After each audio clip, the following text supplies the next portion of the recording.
Plans to try and tax sunlight. Let's have a look. Hello everyone, Florian here and welcome to another episode of HeiseSays.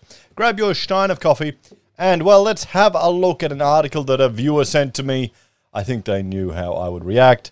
But, well, I mean, the joke is they're going to tax even the air that we can breathe. But now, essentially, we're looking at a potential tax for sunlight, for solar power that people sell. Hey, there you go. I just can't help but laugh. So let's have a look at this. A sun tax. A sun tax. They're going to... Taxing sunlight, guys. I mean, this is what I suspect will happen with all of this renewable stuff. It's going to be cheap now. Even the vehicles to run it will be cheap. But then you see in Victoria, they're putting charges per kilometre you drive. They're going to start taxing it and taxing and taxing it because they're going to lose out on other revenue streams and they'll have to make up for them. So it won't be long before, well, you get all the disadvantages of using EV vehicles, the long load time, charge times, the inconsistent charging stations, the limited travel distances, the inability to tow significant loads for great distances, and then they'll whack you a tax on top. I bet you they will. They love their taxes. So let's look at this one. So outcry over plans to charge families for feeding their excess solar power into the grid. So if you go above, I mean, isn't that the whole point of this? Isn't that why the government is subsidizing solar power? So they can provide extra solar to the grid. But the problem is, it's just a vote winner. You've got all this solar, like my neighbour's got it on his house. They're not home today. They're out at work. Well, what's the point then? It should be businesses and industry that are encouraged to install this stuff. Maybe let them write off the infrastructure instantly in 1 year rather than depreciate it over the lifetime of the asset. Then you'll get them in. It won't cost the government that much. Then you get all the benefits. But it doesn't win as many votes. And then it's subsidies and gifts for business. And honestly, I think they should get out of the whole bloody market and just let people pay the actual prices to install these things themselves. And let what happens, happens. But anyway, a controversial plan to charge families, notice how they say families, with solar panels for power they feed back into the grid has drawn new criticism from advocates who say distributors have failed to justify the moves. Energy distributors, including Ausgrid, have this week submitted plans to regulators that will see households charge between 0.94 cents per kilowatt hour to 3.6 cents for exported energy above set limits. Now, is that to encourage people to use more power so you just burn it up? Or to invest in batteries that these, I don't think the distributors own, but others own. I mean, I'd almost think it'd be worth having a complete separate circuit just run by solar and battery in the house, not even connected to the grid. And you make sure you use all the power. It comes after a 2021 ruling from the Australian Energy Market Operator that allows for such charges to reduce congestion across the power grid in the middle of the day. But consumer group Solar Citizens says the plan amounts to a sun tax on families and will drive up bills at a time when the cost of living crisis is squeezing households nationwide. This is because we've encouraged the installation of this infrastructure for votes. It's done for ideological reasons. It's not done for any real purpose. All of the steps Australia takes to mitigate our carbon emissions are going to make no difference. And this is from Dr. Alan Finkel. The world were to reduce its carbon emissions by 1.3%. What impact would that make on changing the climate of the world? And its response to the impact, would that it be virtually nothing? And he goes on to say that we need to, well, essentially virtue signal for it, but that's great when you're in his position and probably his wealth, but there's some people that aren't in that position. They can't afford those luxuries. This is the mess that we sort out. So if you're not happy paying that charge, just use up the electricity, guys. Oh, but you're not at home, you've got nothing on, you want to make money off it? Well, there you go. The group fears millions of Australian households who own solar panels will be punished because they generate most of their energy during the day and consume most of it at night. Yes, because you don't need it during the day in the suburbs. It's utterly ludicrous. It should be on, well, I think a lot of them are, but every factory and warehouse should be covered in solar panels to help mitigate some of their energy needs. But it's probably not even worth it.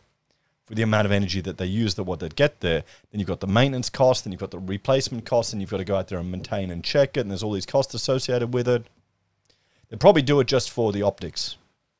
I remember there was this brilliant 5-star energy-rated building here in the city when I was at university. It was just finished, and they were showing how much energy it was producing. And I should go back there and check to see. Because, I mean, it'd be 15 years old now. It'd be making hardly anything. Stephanie Gray, Deputy Director of the advocacy body, said the new plan submitted by distributors of the Australian Energy Regulator failed to prove that solar exports will congest their networks. Here's the question. Here is the question. Why do we only have one distributor? Or why is it controlled by the one market? What if another business wanted to come out and start running power cables everywhere? Would that even be viable for them to do? Would they even be able to do it? I mean, look at what happened when NBN came in. Stuffed up the whole network of internet connections. And we already had fiber rolling out everywhere, but they put a stop to it. They put a stop to private industry doing it. So, under the rules, distributors are required to show that solar systems will burden the grid during the day, with the AER previously saying they would not approve tariffs unless this is provided. If you look at Ausgrid's proposal, they use a simple case of looking at all these different places around the network, Ms. Gray said. They're saying that by 2029, there might be 3 locations that have grid issues. You're talking about a number of years away. Not that long. Not that long at all. Not that long at all. Well, they need to get money to address the grids. Why should all the people who are taking advantage of the grid not have to pay a charge for a portion of that usage? We're paying to a portion of the usage to get it down. If they're using the grid to distribute the power they generate at home, shouldn't they be charged for that service? Solar citizens estimate the charges will raise bills by more than $30 a year. Oh no, $30 even I can't, I'm a cheap bastard, okay? I try and advocate people saving the little bits of money they can here and there, chucking it off the mortgage. But $30, it's probably 2 months of cheap mobile phone access, maybe 3 really cheap months. I think Rachel's on a $25 plan now, because of the data. But, okay, $30 a year for a household with a 5 kilowatt system, though about half of systems sold are larger than that. Ms. Gray fears the proposals are just the start, that household costs will rise even further. This is networks dipping their toes in to see what they can get away with, she said. Yes, but how many of those households have been completely subsidized by the government to install these systems? Quit your bitching. Come on. And it's frustrating when you see households that are quite wealthy, they don't need it, but I don't blame people taking it. Bloody hell, if I'm putting solar in, I'd take advantage of the government money, but we need to end the program because, well, you've got other demands that resource could go to. Maybe reducing the tax burden on the citizens of this country, or increasing your welfare payments to people, or ensuring we don't have ambulance ramping. So an outcry over the sun tax, $30. I can't take it seriously. The export tariffs distributors have applied for seek to incentivize households to use and store their solar energy during the day, when renewable energy is most plentiful and cheapest, by taxing exports in the morning and afternoon.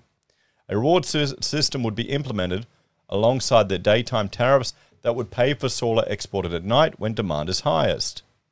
Ausgrid, which operates across Sydney and Hunter Valley and the Central Coast of New South Wales, said in its proposal to the regulators that tariffs would encourage consumers to self-consume their energy in the middle of the day or time their exports to minimize costs and maximize benefits. We want to empower customers to use the network and maximize the value they get from self-generation, benefiting from being flexible and facilitating the transition to net zero, the company said in a submission. So you're going to buy a $10,000 battery because you don't want to pay $30 a year on your power bill. And people will be stupid enough to do it. Guaranteed. They will be stupid enough to do it. And then they'll probably be on a current affair. Elon Musk bugging up my battery install. Boo-hoo-hoo. Solar users will be charged $1.18 cents per kilowatt hour for exported energy above 250 kilowatts hours per year between 10 a.m. and 3 p.m. Payments of $2.19 kilowatt hours will be paid for power exports between 4 p.m. and 9 p.m. The charges will... So, I mean, those of you that understand, couldn't you just run it to ground? If during that time, rather than using the energy, couldn't you just flip it and earth it all? Could you do that? Let me know in the comments, guys. I'm sure it's safe. The changes will come into force from July. I mean, wouldn't that be awesome? Oh, what you need a Bitcoin miner running all day. There you go. Just buy a few crappy old Bitcoin miners. Just have them sitting there burning up that power. The changes will come into force in July 2025. It would be opt-in from July 2024.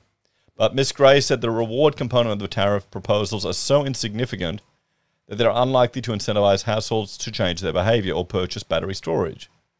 And because, yeah, you're talking $30 a year, the punishment's so insignificant too. I mean, who cares? And because there are only 140,000 or so battery systems nationwide, but millions of houses with solar panels, most working families will not be able to store or export power at night. Yes, this shows you how this whole solar thing is a joke. It's just designed to win votes. That's what it was for. And it's to make people feel like they're making a difference. I honestly think so many people just go straight for the greenwashing and all of the environmental solutions that they have because they're scared. They don't spend any time looking into any of the research. They don't have any understanding of embodied energy or cradle to cradle. They don't realize that this infrastructure that's being proposed has a huge, huge embodied energy component, and that needs to be worked off before you actually get any benefit. What they're saying is, if we're sending these price signals, we're telling consumers to use more solar in the day and encourage people to get a battery. But the signals aren't strong enough to drive consumers to change, and in some cases, they're being introduced way before they need to be. Oh, well then, up the tax. That's what you're saying there. Up the sun tax. Let's have a talk about this one, guys. I can't see how $30 a year for someone who's probably received significant government subsidies to install these panels.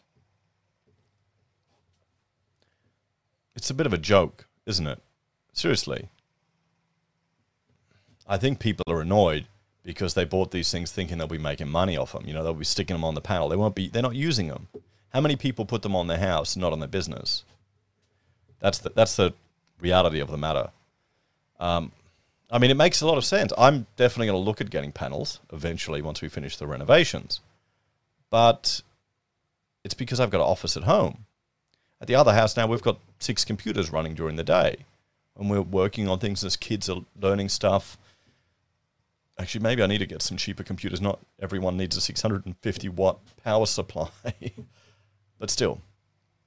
So, I mean, there you go, guys. A sun tax. They're going to tax sunlight. I think it's hilarious. It's not going to be enough to make any difference to people. It's not unreasonable, honestly.